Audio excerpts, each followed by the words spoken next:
امام اعظم ابو حنیفہ علیہ رحمہ فرماتے ہیں کوئی شخص کوئی کلمہ بولے اور اس میں 99 احتمال کفر کے ہوں اور ایک احتمال ایمان کا ہو، اور اس نے واضح نہ کیا ہو کہ میری مراد کیا ہے، تو صرف احتمال پایا جا رہا ہو، تو اس کے ایمان والے احتمال کو ترجیح دی جائے گی کہ ہو سکتا ہے اس کا مفہوم یہ ہو، اس کو ضرور کافر کر کے آپ نے مارنا ہے۔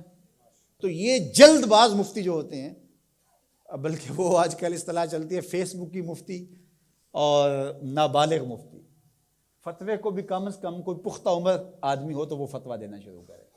یہ اتنے جو ہے وہ جو فتویٰ دینا شروع کر دیتے ہیں، پھر ان کے فتوے کی مشین گن ایسے چلتی ہے کہ پھر کسی کو معافی نہیں کرتے۔ یہ بھی غلو ہے، یعنی صحیح فتوے کو بھی قبول نہ کرنا یہ بھی غلو ہے۔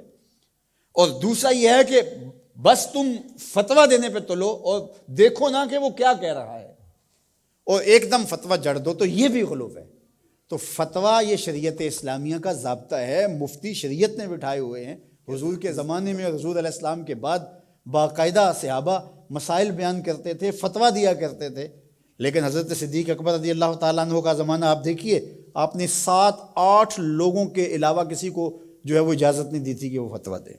اور یہاں کوئی بندہ عرب سے آیا تو وہ جس سے بھی بات کرے نا تو وہ کوئی نہ کوئی مسئلہ بتا دیا جائے۔ ایک ان پڑھ سے بھی کوئی مسئلہ شریعت کا پوچھ لیں تو وہ بھی اس کے بارے میں کوئی نہ کوئی بتا دے گا۔ اور اسی طرح کوئی مرض ہو، وہ آج کل وہ کرونا وائرس چل رہا ہے نا، تو اس کے اتنے علاج آگے ہیں کہ ابھی تک جو دنیا کے ماہرین بیٹھے ہیں سر جوڑ کے، ان کو بھی نہیں پتا جو علاج یہاں موجود ہیں۔ کوئی کہتا ہے پیاز کھاؤ تو ختم ہو جائے گا، کوئی کہتا ہے فلاں چیز کھاؤ تو ختم ہو جائے گا۔ تو وہ کوئی بندہ عرب سے آیا یہاں، تو واپس جب گیا تو کہا کہ آپ وہاں گئے تھے بر صغیر میں، تو وہاں کے لوگوں کے حوال سناؤ، تو اس نے کہا کلو طبیب کلو مفتی، سارے کے سارے ڈاکٹر ہیں اور سارے مفتی ہیں۔ فتویٰ بھی ہر بندہ دیتا ہے اور ہر بندہ جو ہے وہ کوئی نہ کوئی نسخہ بھی بتا دیتا ہے۔ میں ایک دن لڑکوں کو بتا رہا تھا کہ میں شوگر کی وجہ سے، وہ ظاہر ہے یہ ایک ایسا مرض ہے کہ جو ظاہر ضرور ہو جاتا ہے، کہیں چائے ہو تو جی یا اس میں چینی نہ ڈالنا، یہ چیز نہ دینا، تو پتہ چل جاتا ہے شوگر ہے۔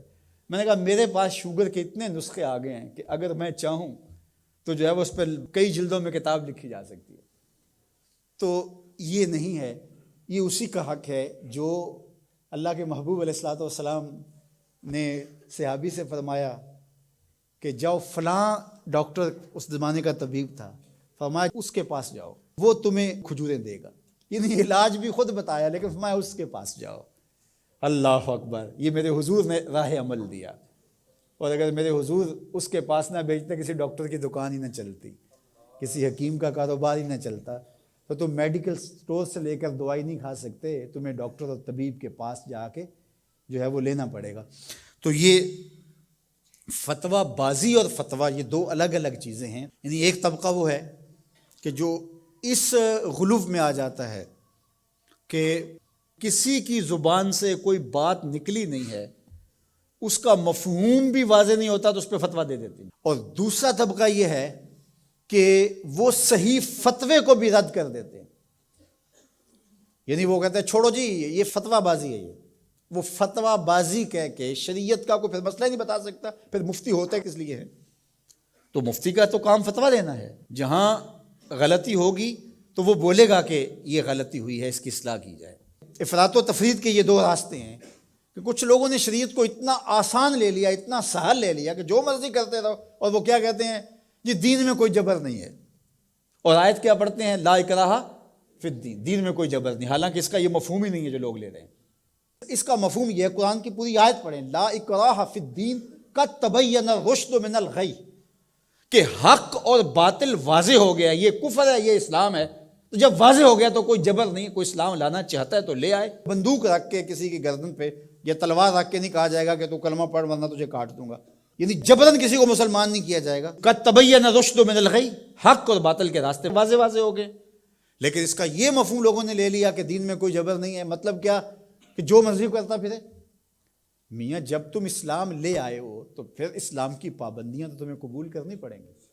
تم کسی بھی ملک میں جاتے ہو تو اس کے قوانین کیا تم وہاں فالو نہیں کرتے ہو؟ اگر نہیں کرو گے تو چالان ہوگا یا نہیں ہوگا؟ جب آپ نہیں گئے تھے تو آپ پابند نہیں تھے، آپ کسی کالج میں، یونیورسٹی میں، کسی ادارے میں آپ داخلہ ہی نہیں لیتے تو آپ کو کوئی پوچھے گا ہی نہیں۔ جب داخلہ لے لیا تو پھر اگر لیٹ آئے تو پھر بھی سرزنش ہوگی، وقت سے پہلے چلے گئے پھر بھی پکڑ ہوگی، اس لیے کہ اب تم داخل ہو۔ جب تم اسلام میں نہیں تھے تو لا اکراہ فی الدین، لیکن جب تم نے کلمہ محمد عربی کا پڑھ لیا ہے تو پھر تمہیں نماز بھی پڑھنی ہوگی۔